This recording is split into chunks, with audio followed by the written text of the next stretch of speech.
morning. It's a little gloomy by the weather, but it's a red letter day for all of us. The midterm predictions didn't come through. Still got one more race to run, and that's the runoff between Warnock and Walker in Georgia.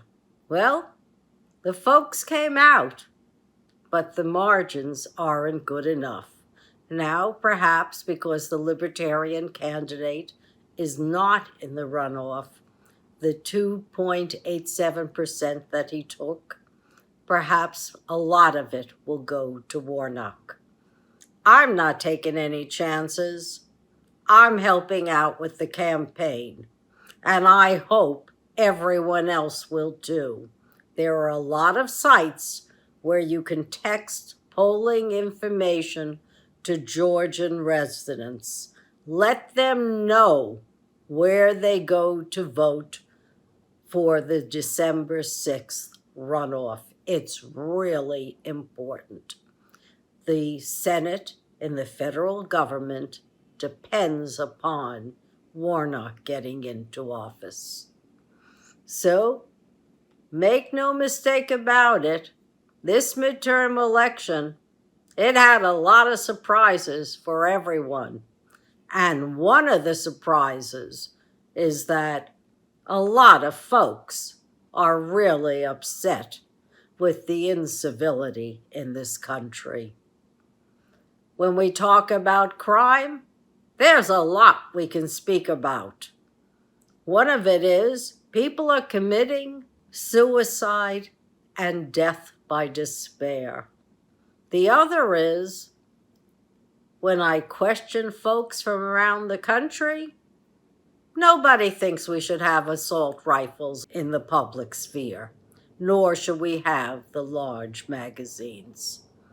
Folks are coming around to believing, like I do, that when you have guns, it's too easy to settle or just pull the trigger in anger on a problem that may or may not exist. Unfortunately, that problem is another human being, another life that you've killed. And when you have an assault rifle, you can take many with you. This is an American problem. Nowhere else in the world are people dying as much as they're dying from assault weapons as they are in this country. We need those laws reinstated. Doesn't hurt anyone else. And while I was talking about the Georgia runoff and voting for Warnock, which I don't want anyone to forget, if there are any real powerful voices out there in the media world and you support Stacey Abrams or you supported the Black community, please make your voices heard in Georgia in the next couple of weeks. Help people get the information they need so they can vote. It's really, really important. Getting programs through the Senate depend upon it. But maybe, just maybe, the alt-right will understand they've gone too far. America really wants to be united. People are wondering what happened to civility. Well, that's a good sign because it means people want to work with each other to get back to solving the problems that we know we've got. We still have income inequality. We still have poor people who can't afford food and whose rents are going up astronomically. That inflation is imposed by the folks who own the properties. I was told by one young woman who rents her apartment, it's a sublet, the guy's raising her rent 3 times. That's why restaurants went out of business in New York City, in my neighborhood. They were paying $28,000 a year, a month rather, and that rent was increased to $64,000. They couldn't make it. Starbucks had to go out on my corner too. Their rent was raised to $145,000 a month. Think of it. Think of how many coffees you have to drink in order to stay in business. Wasn't possible. They went out too. So all over the country, we're seeing inflation, and we're now seeing a decrease in that inflation because, like the alt-right, a lot of corporations have just gone too far. They've been too greedy. There's a way to curb it. If you're a small corporation or a big one, I don't see having a limit on FICA. It's now $147,000 on income. That means, once again, the middle class is burdened with taxes, but nobody else is. So I think you want to make 31 mil? Okay, I won't care anymore as long as you're contributing that percentage, 9.65%, I think it is, into FICA. You do that, at least we have a lot of money in the kitty. Want more money in the kitty? Because folks can't afford to escape unhealthy food and the advertising that pushes the unhealthy food, because they can't afford organic vegetables and fruits, nor can they afford fresh fruits, and they live in food deserts. So what are they going to do? Well, maybe it's time for a basic living wage. It's been implemented in many states where folks get between $500 and $1,000 a month, and it's been very successful. I have an idea, and maybe this idea, as time has come, I'd tax derivatives. I stopped looking at how many derivatives are out there when it reached a quadrillion before the pandemic.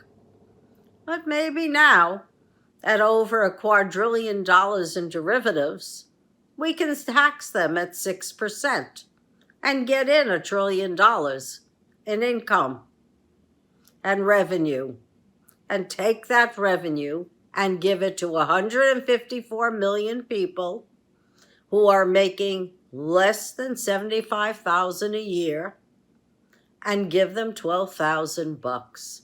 That'll go a long way towards security. Unlike some of the pundits say, cash doesn't corrupt little people. Cash doesn't corrupt people in need of money. It gives them a safety net, a sense of security, so that they can go out and earn a real living. That's the right thing to do.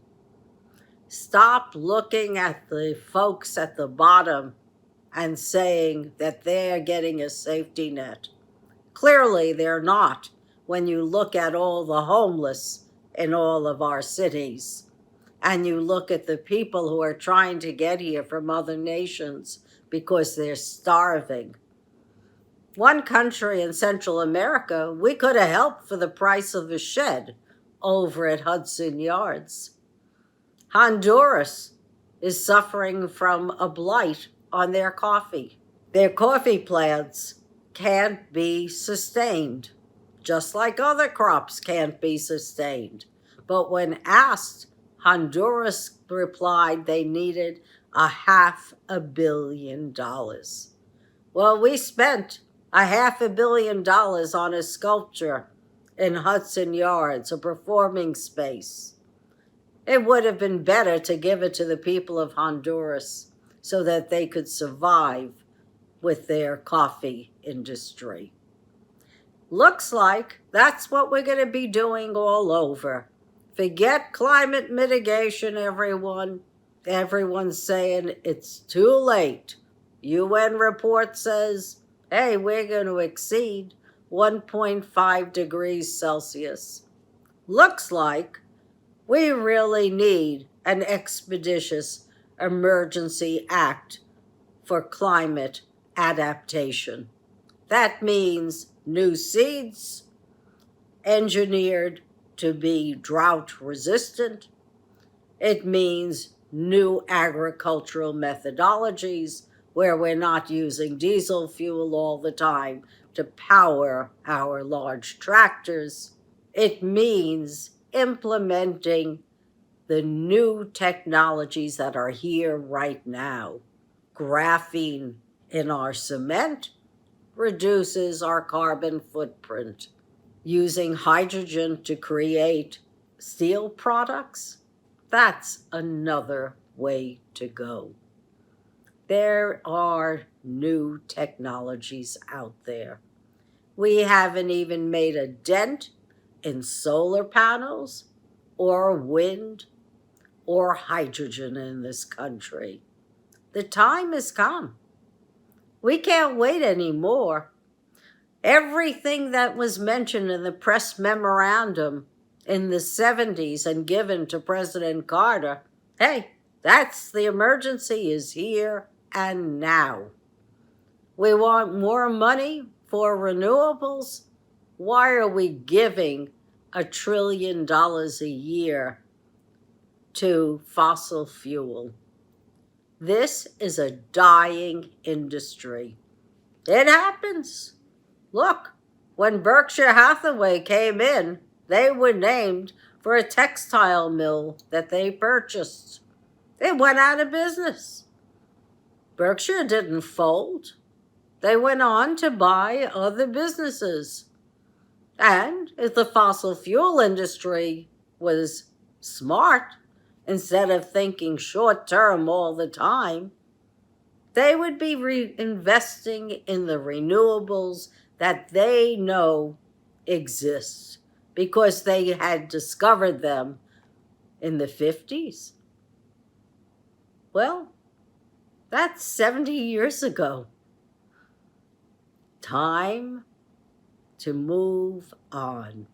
Same thing with agriculture. I bet if we ask Cornell, what kind of feed could we use to decrease the methane gas emissions in farming or in cattle raising, they could come up with a solution. Time to move on. Time to consult the indigenous people for ways to farm effectively.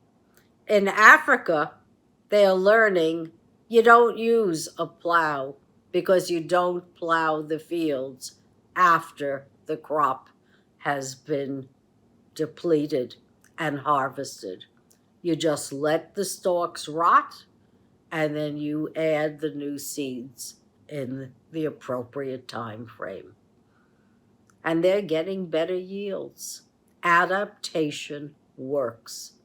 Adaptation, for every dollar that we invest in adaptation, we get $4 back. It's the right thing to do. It's the right thing to do now.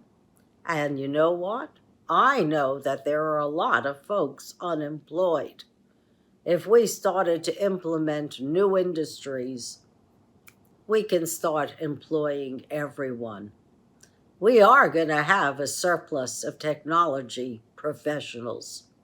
We still have the 50-somethings who are out of work and probably don't even have an unemployment insurance. Shame on us, because there are a lot of social programs that need to be made into law on the federal level so that everyone in these United States benefits. You want to see that happen, everyone? Please be active when it comes to Warnock in Georgia. We need an active government. No more gridlock. Gridlock might be good for corporate law and corporate profits. But you know what? They'll make good profits anyway. Maybe not a killing, may not be as inflationary, but they'll make their profits. We can have it all. And I think it's time to advocate for it. See you next week. And I'm hoping for a better life for all of us. God bless you, and thank you for listening.